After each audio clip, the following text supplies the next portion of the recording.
Two brothers, raised by the same parents, worshiping the same God, and one of them will commit the first murder in human history. This story is only 16 verses long, but it contains the first jealousy, the first rage, the first lie, and the first grave. God accepted one offering and rejected the other. What happened next changed the world, and the question it raises has never gone away. This is the story of Cain and Abel, the first children of Adam and Eve, and the first broken family in history.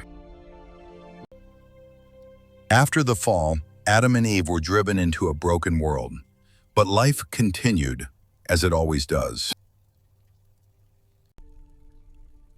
Eve conceived and gave birth to Cain. She said, "I have brought forth a man with the help of the Lord." Later, she gave birth to Abel, two sons, two futures, two very different souls from the very beginning. Cain became a farmer, a worker of the ground, the same cursed ground his father Adam had been condemned to till. Abel became a shepherd, a keeper of flocks. He moved through the land with his animals, dependent on God's provision. They grew up together, but their relationship with God, with the earth, and with themselves was already different. The Bible doesn't tell us about their childhood conflicts, but it tells us about one day, a day that would define both of them. The offering is ready. In the course of time, both brothers Yes. brought an offering Let to us God, proceed. an act of The worship, harvest was good. a moment of choice. The flock prospers. Cain brought some of the fruit of the ground, not the first fruits, not the best, just some of it. But Abel brought the firstborn of his flock, the very best he had, and he offered the fat portions. The difference between them was not just what they brought, it was the heart behind what they brought. The Lord looked with favor on Abel and his offering, but on Cain and his offering, he did not look with favor. Cain was very angry, and his face fell. Genesis 4:5, the first description of rage in human history. God saw Cain's anger, and he came to Cain, not with judgment, but with a question. Why are you angry? And why has your face fallen? If you do well, will you not be accepted? But if you do not do well, sin is crouching at the door. Its desire is for you, but you must rule over it. Cain had a choice. God himself came to warn him. The door was still open. He could still turn back. He did not turn back. The anger had taken root, and it was about to bear its fruit. Cain spoke to his brother Abel. The Bible doesn't record what he said, only what he did next. You too, brother. He led him out to the field, away from others, away from witnesses. And when they were there together, the field is empty, the sky is gray, and Cain is about to do what no human being has ever done before. Wait, before we continue, what would you have done in God's place when Cain's offering was rejected? Because God didn't reject Cain, he came to warn him, and Cain still had a choice. What happened next is on him alone. Cain rose up his brother Abel and killed him. 9 words in Genesis. The weight of all 9 is immeasurable. The first act of violence in human history, born from jealousy, fed by pride, and finished by a choice. Abel was gone. The first human death at the hands of another human. The first murder. the first grave. Cain walked away from what he had done, as if distance could separate him from it. It never does.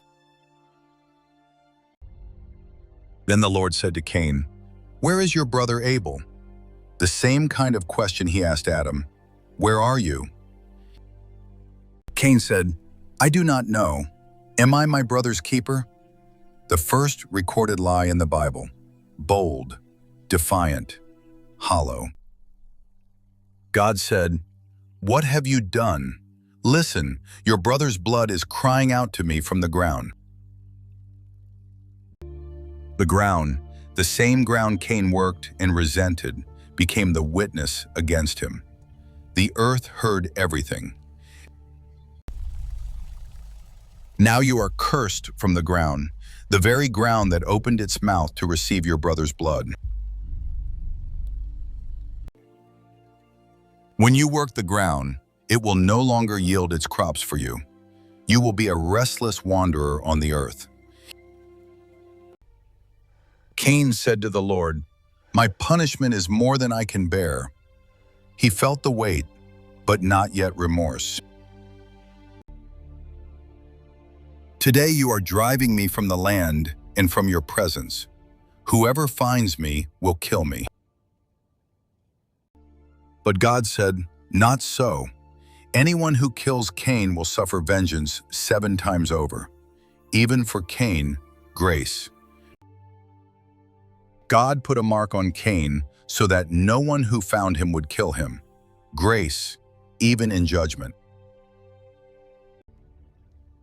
Cain went out from the Lord's presence and lived in the land of Nod, east of Eden, east of everything he had known. He built a city, named it after his son Enoch. Life continued, even in exile, even after murder. Meanwhile, Adam and Eve mourned. Their first son had killed their second. The grief of it was unlike any grief before. They had another son, Seth, and Eve said, "God has granted me another child in place of Abel, whom Cain killed." From Seth's line came Enosh, and it was at that time that people began to call on the name of the Lord. 2 lines now walk the earth, the line of Cain, the builder, the exile, and the line of Seth, the worshiper. Cain's descendants grew powerful. Lamech, his great-great-great-grandson, boasted of killing a man for wounding him. If Cain's killer would be avenged 7-fold, then Lamech's 77-fold, violence escalating with each generation. But the line of Seth kept something alive, the name of God, the act of calling on him, the thread of redemption. 2 brothers, 2 choices, 2 lines. The pattern set in the first generation echoed through all the rest. The story of Cain and Abel is not just ancient history. It is the story of every act of jealousy that became action. Abel never spoke a single recorded word, yet the writer of Hebrews says, "He still speaks, even though he is dead." Through faith, Abel still offered to God a better sacrifice, and through faith he was commended as righteous. Hebrews 11:4. Where is your brother? It is still being asked. In every war, every injustice, every time we look away. But here is what most people miss. God's question to Cain was not just for Cain. It's for every person who has ever lived. And in the New Testament, Jesus himself is called the blood of Abel. Except his blood speaks a better word, mercy, not vengeance. Subscribe to this channel because the Bible is full of stories that will shock you, move you, and change the way you see the world. Next, Noah and the flood. God looked at the world and decided to start over. 1 man, 1 family, 1 ark.